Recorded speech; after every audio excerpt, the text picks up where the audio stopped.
The Iran war is continuing, and so far my predictions were pretty spot on. I said the whole thing is a little bit fake news. It's a fake move by Trump. And a lot of people disagreed with me. They said now is the time. Trump wants to dismantle the regime. And then he started talking about unconditional surrender. But I said it can't be true. And I made the right moves. I generated significant alpha by anticipating that this is fake news, the whole thing. And so far it's working out great. But in the meantime, I actually did a little bit more investigation into the most likely actual scenario behind the scenes. Because when you analyze geopolitics, I have a lot of debates on X and everyone is screaming. It's very important to understand, first of all, the motive. You need to go after motive. And I actually had problems figuring out the motive. I had problems understanding the motive. My gut instinct, which is normally spot on, just told me this has to be fake news. It is very clear on a first principle level. Number one, Iran is too sophisticated and way too large to be defeated. And that was very clear. The United States has no chance at any reasonable rate to defeat Iran in the sense of occupation, total regime change. Okay? First principle. The second principle is the looks of this war is horrible politically, because whatever you think is true in politics, truth doesn't matter that much. The perception on the right, on half of the right in the United States, is that Trump is controlled by Israel. And of course, that war makes it look horrible. On the left, it's more than half of the left that believes the same thing. So this is extremely bad for Israel, this look, and it's even worse for Trump. So doing that and risking American lives and risking massive American expense is a complete no-no. It would lead to the total destruction of the GOP, total loss of the midterms, and would wipe out Rubio and Vance, anyone close to this, forever. It would destroy their political future. So all of that is only justified if there's something tremendous at stake or if it's fake. Okay, is there anything tremendous at stake? We heard about nukes. The nuke story never made sense to me because, number one, there's actually intelligence reports from the United States that is publicly available from beginning of last year that Iran simply is not even close to a nuke. It's completely made up. The whole thing is completely made up. Then Trump bombed their nuclear facilities in the middle of last year, despite there not really being nuclear facilities, and then reported total victory. So, okay, even if you believe that, well, after that it was total victory. So this was also all fake news. So I always knew that the nuke thing is very likely totally fake. Then they talked about the ballistic missiles. Like, who cares about the ballistic missiles without nukes, right? No one cares. Israel cares, and Israel has a very justified security concern, obviously. If I was Israel, I would have huge security concerns too. I would behave very differently. I would make peace with these people. But right now that's not possible. So from an Israeli perspective, obviously, Iran is a security threat. And from Iran's perspective, Israel is also both are huge security threats to each other. Okay, but not to the United States. So it's all fake news. And then there's something called Israel derangement syndrome. On both sides, pro and anti-Israel. The anti-Israel derangement syndrome is that Israel is this all-controlling entity and that Trump, is in the Epstein files and he has to do whatever these people want from him. That's just very unlikely, if you ask me. This is just very unlikely. The idea that Trump is willing to destroy his legacy, destroy his party, and destroy everyone around him and himself because he's being blackmailed by Israel never made sense to me. That's actually a little tinfoil hatty, okay? So none of these explanations work. None of them work. And so I was always suspecting something else behind this. And whatever else is behind it, it's a 5D chess move, and that means it's not worth a major war. So I finally figured out what the most likely explanation is. And that most likely explanation is actually the meeting with China that is coming up. Now, there is a meeting in China that a lot of people don't even pay attention to. That is a very high-profile meeting. It is basically the pivotal endpoint of this whole tariff reorganization of the world situation from last year that Trump initiated. And this is now kind of climaxing in that meeting next week, or like in 2 weeks, end of March. Trump is going to China to meet the Chinese, and the Chinese, surprisingly, they said it, just world news here, in a jaw-dropping move that is leaving analysts stunned, China is pushing ahead with plans to host American President Donald Trump for a high-level summit with Chinese President Xi Jinping. Okay? Despite the ongoing US-Israel war with Iran. Well, not despite, also because. So why do you think I have drawn these conclusions? I think my view of the world is a little bit closer to reality than most people's view on X of the world. Because on X you have all these little tribes. You are Republican, you're pro-Trumper, you're a Trump hater, you're a leftist, you're Israeli, you're pro-Jew, anti-Jew, you're Iranian, you're exile, like whatever, you're some tribe, okay? I'm not a tribe, I just want to be right. Because if I'm right, I beat the market. Also, I like to be right. But to be right, you can't just claim you're right. You have to use your brain constantly, and you have to try to understand how the world truly works. And the world mostly works through power and money. So what is the situation when it comes to power and money? The situation is very simple. Iran doesn't matter, Israel doesn't matter, Russia doesn't matter. Who matters is China. Because China is a giant rival of the United States. On a pure power play level, China is 10 times the problem of the second. Okay, there is not even, I don't even know who the second is, there is no second. China is the central problem. Everyone knows that. The entire secret foreign policy of the United States, not even that secret. Everything is targeted towards China. China AI, China leading BRICS, China undermining the petrodollar, China being the rival. Because something like Iran is isolated, North Korea is isolated, Russia is not even clear on whose side they are their own thing. So Europe, of course, is like a half an ally and half completely incompetent.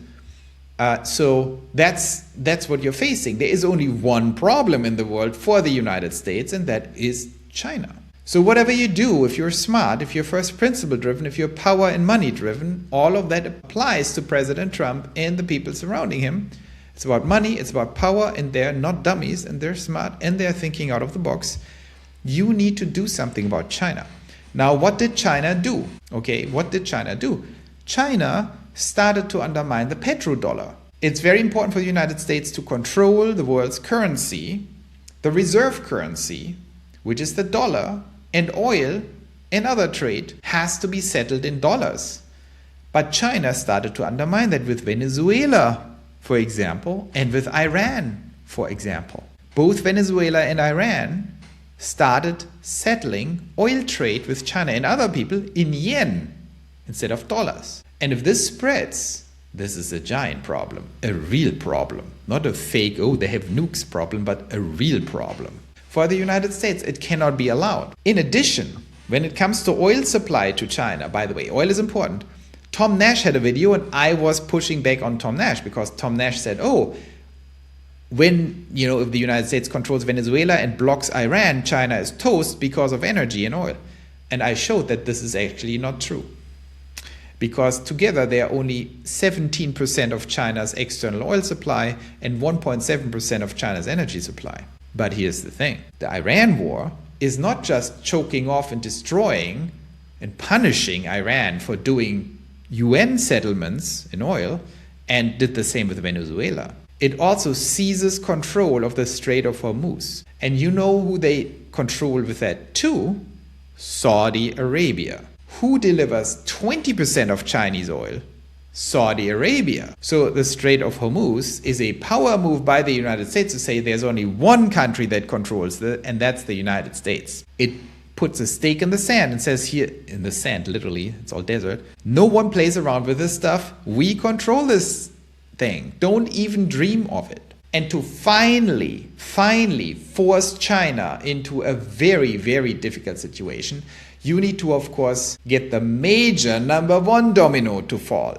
So number 2 domino, Saudi Arabia. Number 3, Iran and Venezuela. But number 1 is Russia.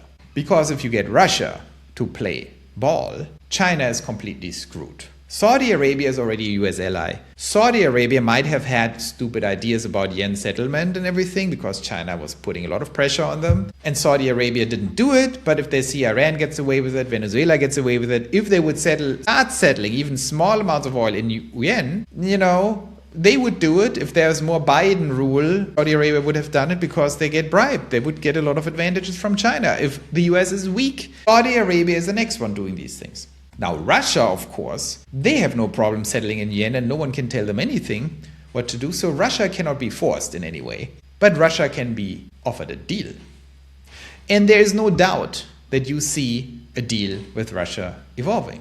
Why would Russia do that? Because Russia trusts China exactly as much as it trusts the United States, meaning it doesn't trust them at all. But Putin understands that the European leaders are complete little cucks. The European leaders, they will do a 180 at the millisecond where Trump looks at them the wrong way. So Putin knows, okay, why I could redirect all my oil to Europe and whoever else wants it if I get paid for it. And that's exactly what Trump tries to achieve. He tries to achieve that Putin doesn't play ball anymore with China. And then China is completely isolated because then you actually choked off the entire oil supply. Of course, Putin is not just going to choke off all the oil, but he is going to play ball because that would be in his own interest. So I think the Ukraine settlement is coming very soon. There's a major deal in the works where Putin and Trump agree on something much bigger, where Europe has to probably take Russian energy again, which is very good for Europe, but they don't want to do it, but they will just follow orders as always when Trump says it. Very embarrassing, by the way, if you're European, as I am. But I'm not embarrassed anymore. I find it funny. But we have very feckless leaders. Look at the Karen crew in the EU and look at Merz and all these people. It's just completely pathetic. So I kind of enjoy it a little bit if they get smacked in the face and being told on stage that they're total cucks and they better behave. And then they just say yes. Very embarrassing. But Europe is under total US control. Putin knows it. And that's the deal that is forming. Okay, what does it all mean for markets and for us? Well, first of all, there is a lot of evidence for this. And I will show you something. I will show you someone who just reported from a secret briefing on the Iran war. And here comes another little commentary from me to my friends in the United States who are Trump fans and true MAGA supporters. You guys criticized me a little bit because I used taco. Trump always chickens out. First of all, I want to apologize. I didn't want to be offensive. I love the word because it's so funny and it compresses my whole thesis that Trump says something and then does the opposite. Now, the people who invented taco, Trump always chickens out, were more on his enemy side and said it in a derogatory way. I don't mean it in a derogatory way. I think it's very smart what he does. I just like to call it taco because it's so funny. But I think Trump is just a great deal maker. He makes deals like that, and his chickening out is just 5D chess. So I don't mean it in an offensive way. I understand that the inventors of the word might have found it offensive. This having said, don't get triggered with the next one, because I have to unfortunately talk about Chris Murphy, Connecticut senator, total Democrat, but he gives away a bunch of very interesting things here. Okay? Of course, he has Trump derangement syndrome and he's a Democrat, so we can't trust him at all. But he just came out of a 2-hour briefing on March 11th on Wednesday and on the Iran war. And he can't tell us secrets, of course, but he's very high level. And so he's saying, here's what I can share, okay, from the briefing. Chris Murphy, Connecticut. Maybe the lead is that the war goals do not involve destroying Iran's nuclear weapons program. This is surprising since Trump says over and over this is a key goal. But then, of course, we already know airstrikes can't wipe out nuclear material. So Chris Murphy tells us they're telling the senators in the meetings it's not about nukes. What did I tell you guys? I said it's not about nukes. Of course, Chris Murphy has to maintain like, oh, there are all these nukes, but they're not even, like, just forget it, dudes. You know, don't debate these things. Read US intelligence reports that are being published. There are no nukes. It's fake news. It's made up. Next. Second, they confirm regime change is also not on the list. Okay, congratulations. When Trump tweeted total and unconditional surrender, I said, are you kidding? Like, what kind of taco stuff is that? Super taco. Now comes out, regime change is not even on the list. It's not even a thing. They never thought about regime change. It's fake. Israel might have thought about it, but the United States never thought about it because they're not delusional. They understand they cannot change the regime. So Chris Murphy goes on, so they are going to spend hundreds of billions on your taxpayer dollars, get a whole bunch of Americans killed, and hardline regime, probably a more anti-American hardline regime, will still be in charge. Well, he's right about the last piece. Okay, so what are the goals? It seems primarily destroying lots of missiles and boats and drone factories, but the question that stumped them, what happens when you stop bombing and they restart production? They hinted at more bombing, which is of course endless war. And Strait of Hormuz, they had no plan, I can't go into more detail, blah, blah, blah. Okay. Obviously, this is very colored with anti-Trump rhetoric, but we have to look through the lines and read between the lines.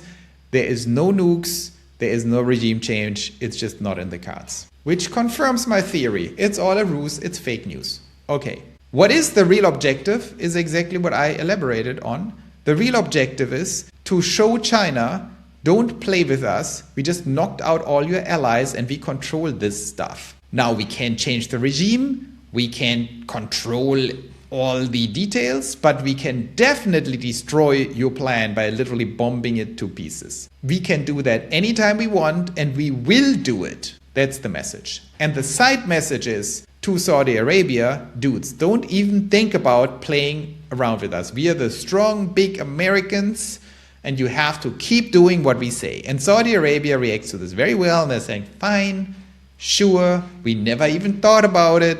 We will still settle in dollars. And you control the Strait of Hormuz. Now comes the final twist. If you're Israeli, you're probably not even offended. Israelis are not that offended that quickly. But the bad news for Israel is everyone says Trump is controlled by Israel and by Bibi Netanyahu. He is a little cuck and he's being controlled like a little puppet by Bibi. I don't buy it. I simply don't buy it. That's not Trump. I think Trump made a move here that is a little reckless. It killed a bunch of people, which I don't like at all. But from a power move perspective, it is probably exactly the right move because it climaxes into the Chinese meeting and Trump will go to China and probably get a pretty good deal where China agrees to back off Taiwan, do all kinds of things. Why? Not because they're militarily impressed here, because Trump has now surrounded them. Trump has surrounded them in a way where he can choke off the lifeline to China, which is oil and trade. That is all Trump has to establish. He has to establish, we choked off Venezuela, we choked off the entire Middle East from you, and guess what? Ace up the sleeve, Putin is making a deal with me. That leaves China in a problematic situation and he can get a lot of leverage out of that and reset the relationship with China for the next 10 years. That is the ultimate win, and that in the large scheme of things is the only thing that truly matters, especially given the AI race, the truly decisive AI race. So I think this is total chess, not even hard to understand, and this is what's happening. Now, for those of you who say, what about the Iranians? You just killed their leaders and they're extremely upset and they are not playing ball and they don't want peace anymore and they're very angry. In fact, the Iranian leadership already said here, for example, Iran says the United States is pleading for a ceasefire. Of course, that's a little inflammatory language. But yeah, I think the US would like a ceasefire at this point. And the head of Iran's Supreme National Security Council stated, tonight we received messages from US President Donald Trump through the Omani mediator asking us to negotiate a ceasefire. Our response is that we will not accept any negotiations as long as an entity called Israel exists. Again, if you're Israeli, please, we have to calm it down. I understand that these people are inflammatory. Of course, it's war. And a lot of their people just died. But what is interesting between the lines here, he's not attacking the United States at all. Everything gets redirected towards Israel now. Also, don't forget that Israel killed their leader, not the United States. And as I would estimate, and assess Trump's psychology, it is not Bibi who tricked Trump. I think it's Trump who tricked Bibi. Which I think, I think Israel did a lot of unfair things to the United States. But the United States is also doing unfair things to Israel. It's called power politics. And I think the United States, to some extent, is willing to throw Israel under the bus. That's the bad news here for Israel. I think the United States will say, you know what? We got what we asked for. We got the message to China. We will play along a little longer for a week, trying to tone it down. Then we go to China, we close our deal, and then it's up to you, you're on your own. Of course, they're not going to say it like that, but you will see that the US will do a tactical retreat. They're going to say, okay, fine, we got what we wanted, bye-bye. Maybe they leave one carrier there, and maybe they tell Iran, oh, from time to time we might bomb you, but it will be very subdued. And they will try to de-escalate this over time. And Iran will try to not play ball, will stop attacking the US. You will see they will stop attacking the US more and more. They already don't attack them too much, and they will focus on Israel, and they want revenge against Israel. They already killed some leaders in Israel. I heard. I don't know if that's true. But they will not stop that because they need revenge. They need blood. Israel also wants blood and revenge. That's the sad story of the Middle East. It never ends. But it will end for the United States because they will retreat. And they will signal to the Iran, oh, no bad blood here behind the scenes. Which, of course, is slightly insane from an Iranian perspective. They won't find it funny, but I think on a diplomatic level, the US will try to shift as much blame as they can on Israel and say, these guys are out of control. They murdered little girls. They murdered all your leaders. We didn't even agree. They bombed your desalination plants, and they bombed your oil refineries. We were not fine with that. We told our Israeli friends, what are you doing? Are you crazy? That's how it goes on behind the scenes, I tell you guys. So that is the whole gameplay. It's bad news for the Middle East. It's bad news for Iran. It's bad news for Israel. It's bad news for them. Probably not so bad for the GCC. And it's not bad news, or it's even good news for the markets, because the markets are going to say, fine, this stuff is over. The Strait of Hormuz will be secured. There will be deals with Iran. They will probably start settling in dollars again, and then they're allowed to sell it to China, and they will let the oil out and all that kind of stuff. And the markets will just rally because they will say the war is over. That is my take on the whole situation. That's my best guess as of today. So I hope I didn't trigger anyone this time.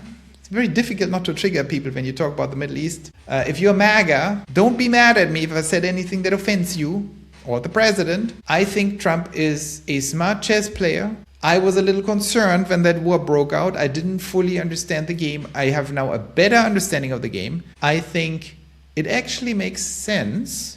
Is it still too reckless for my taste? Probably. I also don't like killing people. Is it justifiable in a large geostrategic power game? Probably. Is it getting the United States into a very, very strong position? Yes. So, if you're Bismarck or Kissinger, you would probably think it's a smart move. And it's definitely not crazy. So it is important for us here to understand, if you want to generate alpha, you cannot just ignore. Like some people who get mad at me, even though I'm right all the time, they say, oh, you're stupid, Joe, because I said something that offends them. You need to calm it down. You need to be not irrational like little girls. You need to be a little more cold-blooded. And then say, oh, stick to Tesla. Don't do, like you have no idea, the Middle East, blah, blah, blah, blah. You know how Middle East people talk. And I say, dudes, okay, number one, calm down. You need to face reality. Number two, analyze in first principles, understand money and oil, very important, and global strategy. And number three, don't say stupid things like, oh, stick to Tesla. If you want to stick to Tesla shares and you do not understand when the market crashes or when the market doesn't crash, you will fail. So you can't do stocks and ignore the world. That's not a good idea. It will cost you a lot of money. I'm not in the business of losing money unnecessarily. So that's why you have to, unfortunately, listen to me talking about key global events and the effects on the markets. If you don't like it, don't watch it. But if you do like it, I promise you to deliver you the best I can. So I hope that was interesting. We will keep our eyes on this and see you tomorrow.